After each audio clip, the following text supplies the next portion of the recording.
এই যে এই যে এই যে এই যে কেমনে ধরে ভালো ঠিক আছে, করে? এই this is cerebellum with midbrain pons medulla oblongata. Midbrain pons medulla oblongata দেখছি, এই যে হচ্ছে মেডুলা অবলঙ্গাটা। ঠিক আছে, মেডুলা অবলঙ্গাটার উপরে যেটা এটা হচ্ছে পন্স, পিছনে থাকার কথা না, তারপর হচ্ছে মিড ব্রেন, হ্যাঁ। তারপর এই superior surface. Superior surface is convex.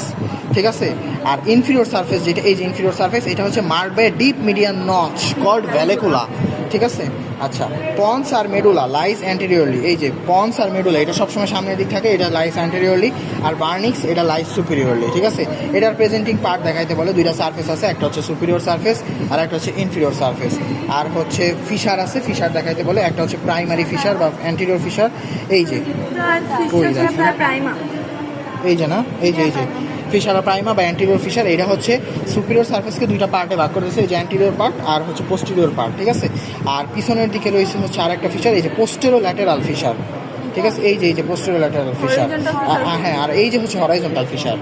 এই যে হরাইজন্টাল ফিশারের কাজ হচ্ছে এটা দুইটা সারফেসকে ভাগ করতেছে, এটার উপরে যেটা এটা সুপিরিয়র সারফেস, নিচে যেটা সেটা ইনফিরিয়র সারফেস। আচ্ছা, তারপরে যে বললাম পোস্টেরো ল্যাটেরাল যে ফিশারটা ছিল, এইটার নিচে একটা নোড আছে। ঠিক আছে, এটা ফ্লোক্লুলো নোডুলার লোবিউল। ঠিক আছে, ফ্লোক্লুলো নোডুলার লোবিউল থাকে এখানে, মোটামুটি এগুলোই আর কিছু নাই।